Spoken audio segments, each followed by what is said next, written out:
to Achyaya Max Center, 12th Max, example 1.8. Verify the property A transpose whole inverse equal to A inverse whole transpose with A equal to ஒரு 2x2 matrix கொடுத்துருக்கோம். First RHS prove பண்ணணும். அப்போ இங்கே A inverse whole transpose நம்மளுக்கு தேவைப்படும்.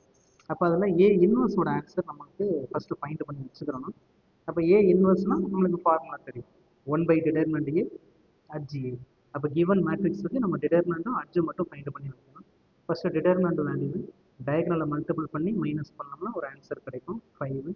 Next அட்ஜிஏ leading டயக்னலுடைய எலமெண்ட்டை change பண்ணணும். Remaining டயக்னலில் சைனை மட்டும் நம்ம சேஞ்ச் பண்ணி வச்சுக்கிறோம். இதுதான் அட்ஜாயிண்ட் ஏ, அதுவும் ஒரு மேட்ரிக்ஸ் தான். இப்போ இதை கொண்டு இந்த ஃபார்முலா நம்ம சப்ஸ்டியூட் பண்ணுறோம். இதுதான் ஏ இன்வர்ஸோட ஆன்சர். அப்போ ரைட் ஹேண்ட் சைடில் நம்மளுக்கு ஏ இன்வர்ஸ் ஹோல் டிரான்ஸ்போஸ் இருக்குது. அப்போ இந்த ஏ இன்வர்ஸ்க்கு இப்போ நம்ம என்ன பண்ண போகிறோம், டிரான்ஸ்போஸ் எடுக்க போகிறோம்.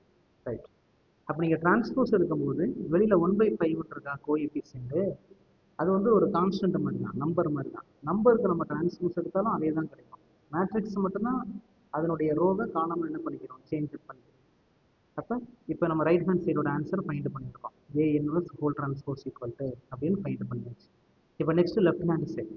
லெஃப்ட் ஹேண்ட் சைடில் என்ன இருக்குது, ஏ டிரான்ஸ்போஸ் ஹோல் இன்வர்ஸ். அப்போ நம்ம ஃபஸ்ட்டு என்ன பண்ணிடணும், ஏ டிரான்ஸ்போஸ் ஃபைண்ட் பண்ணி வச்சுக்கிறோம். ஏக்கு அந்த ரோவை மட்டும் காலமாக சேஞ்ச் பண்ணி நம்ம வச்சுக்கிட்டோம்.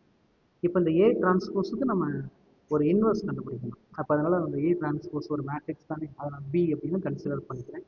இல்லைனா அப்படியே வச்சு சால்வ் பண்ணுறதுனால நம்ம சால்வ் பண்ணிக்கலாம்.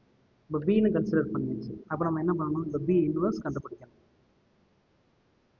அப்போ ஏ டிரான்ஸ்போஸ் இன்வர்ஸ் கண்டுபிடிச்சாலும் ஓகே தான், அல்லது பிக்கு இன்வர்ஸ் கண்டுபிடிச்சாலும் ஓகே தான், ரெண்டுமே சேம் தான். அப்போ பி இன்வர்ஸ் அப்படின்னு போட்டோம்னா நம்மளுக்கு ஃபார்முலா வந்துடும் 1/determinant B into அட்ஜி பி அப்படின்னு நம்ம வச்சுக்கலாம்.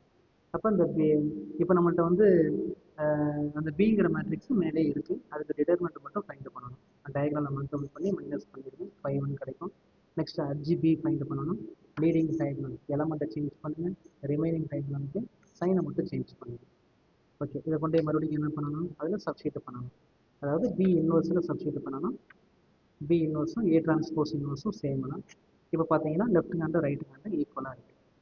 அப்போ நம்ம என்ன பண்ணியாச்சு, வெரிஃபை பண்ணியாச்சு.